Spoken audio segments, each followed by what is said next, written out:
ముందే ఇండెప్త్ గా వాస్తుకు సంబంధించి జాగ్రత్తలు ఏమైనా తీసుకోవాలమ్మా. ఇప్పుడు స్థల ఎన్నిక, ఇప్పుడు స్థలంలో మన కుటుంబ సభ్యులు ఎంతమంది, ఒక 4-6 మన కుటుంబ సభ్యులకు సరిపడే స్థలం ఉన్నదా లేదా అనేది ప్రధానంగా మనం తీసుకోవాల్సి ఉంటుంది, చూసుకోవాలి.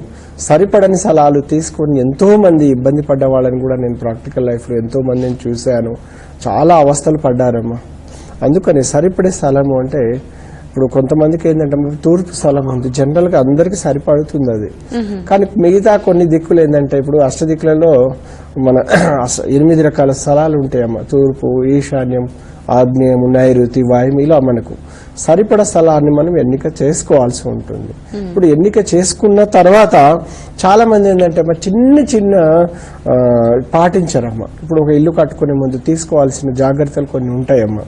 ఏది, మనం ఒక కొత్తగా భూమి పూజ చేసుకోవాలి, గృహ నిర్మాణం చేసుకోవాలి, గృహ నిర్మాణం గావించుకోవాలి అనుకున్నప్పుడు కొన్ని పనులు మనం చేసుకోవాలమ్మా. అవి చాలా చాలా చిన్నవమ్మా.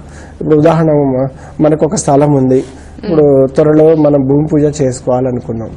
భూమి పూజ చేసుకొని ఒక ముహూర్తము నిర్ణయించాలి అనుకున్నప్పుడు అమ్మా, ముందుగా మనం ఏం చేయాలనేది చాలా ఇంపార్టెంట్ అనమాట. ఇది వాస్తవానికమ్మా. మొదట వీళ్ళు ఏం చేయాలంటేనమ్మా, ఏదైనా ఒక గణపతి దేవాలయానికి వెళ్ళి అక్కడ ఒక అర్చన చేసుకొని సంకల్పం అంటే తెలుసు కదమ్మా, ఏమని అంటే ఫలానా స్థలం నాకుంది, ఆ స్థలంలో ఒక గృహ నిర్మాణము, భూమి పూజ చేసుకొని మంచి ఇల్లు కట్టుకోవాలనుకుంటున్నాను అని ఆ స్వామికి ఒక టెంకాయ కొట్టి ఒక చిన్న వీలుంటే అభిషేకము, లేదంటే సంకల్పము, ఇంక లేదంటే అర్చన చేసేసి ఆ స్థలము ఎలాంటి విఘ్నాలు రాకుండా కాపాడు తండ్రి అని ఒక గణపతి టెంపుల్కి వెళ్ళాలి తప్పనిసరిగా. వెళ్ళి ఆ తర్వాత ముహూర్తానికి వెళ్ళాలి, స్థల శుద్ధి చేయడానికి వెళ్ళాలి. అందుకే మమ్మల్ని ఇన్వైట్ చేసిన వాళ్ళు చాలా మంది స్థలం చూసిన తర్వాత నేను కొన్ని సలహాలు ఇస్తుంటాను. మీరు ఈ విధంగా చేయాలి, ఇదంతా ఒక శాస్త్రీయ. అప్పుడు వాళ్ళకి అసలు బిల్డింగ్లు ఎందుకు ఆగుతాయి, తొందరగా వెళ్ళిపోతూ ఉంటాయి అంటే ప్రాథమిక సూత్రాలు అన్ని చెప్తాము. అక్కడ మనం మొదట ఏం చేస్తామో, గృహ నిర్మాణం చేసుకునే ముందు ఆ గణపతి నుంచి మనం ఒక ప్రార్థన చేస్తాం. సంకల్ప బలం, సంకల్పం అంటే చాలా గొప్పది కదమ్మా. ఆయన అనుగ్రహం మనకు ఉండే విధంగా అప్పటి వరకు ఆ స్థలం జోలికి వెళ్ళకూడదు. అలా మనం ఒక టెంపుల్కి వెళ్ళి చక్కగా కుటుంబం సమేతం కానీ ఫ్యామిలీతో కానీ అక్కడ అవసరాన్ని బట్టి మన సభ్యులు కానీ టెంపుల్కి వెళ్ళి చక్కగా ఒక చిన్న అర్చన లాంటివి చేసుకొని సంకల్పాలను చెప్పించుకొని ఆ తర్వాత మనం ఈ స్థలం గురించి పట్టించుకోవాలి. స్థల శుద్ధి చేసుకోవడం కానీ ముహూర్త బలం నిర్ణయించమని. భగవంతుడు ప్రతి ప్లాట్కి ఒక్క ముహూర్త బలమే ఉంటుందమ్మా, 10 ఉండవమ్మా. అది మనకు రాసి పెట్టుంటాడు భగవంతుడు, రాసి పెట్టుకుంటాడు. మంచి ముహూర్తమే రాసి పెడతాడు ప్రతి ఒక్కరికి.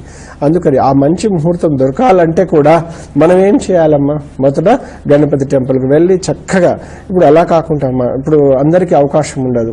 ఇప్పుడు కొంతమంది నేను ఏం చేశాను, మసీదుకి కొంతమంది నా మిత్రులు ఉన్నారు, ఒక ఇల్లు కట్టుకుంటే మన సలహాకు వచ్చినప్పుడు నేను ఒకటే చెప్పాను, మొదట మీరు మసీదుకి వెళ్ళి సంకల్పం కోరుకొని ప్రార్థన చేసుకొని రండి, మీ ఇల్లు ఆగదని చెప్పాను.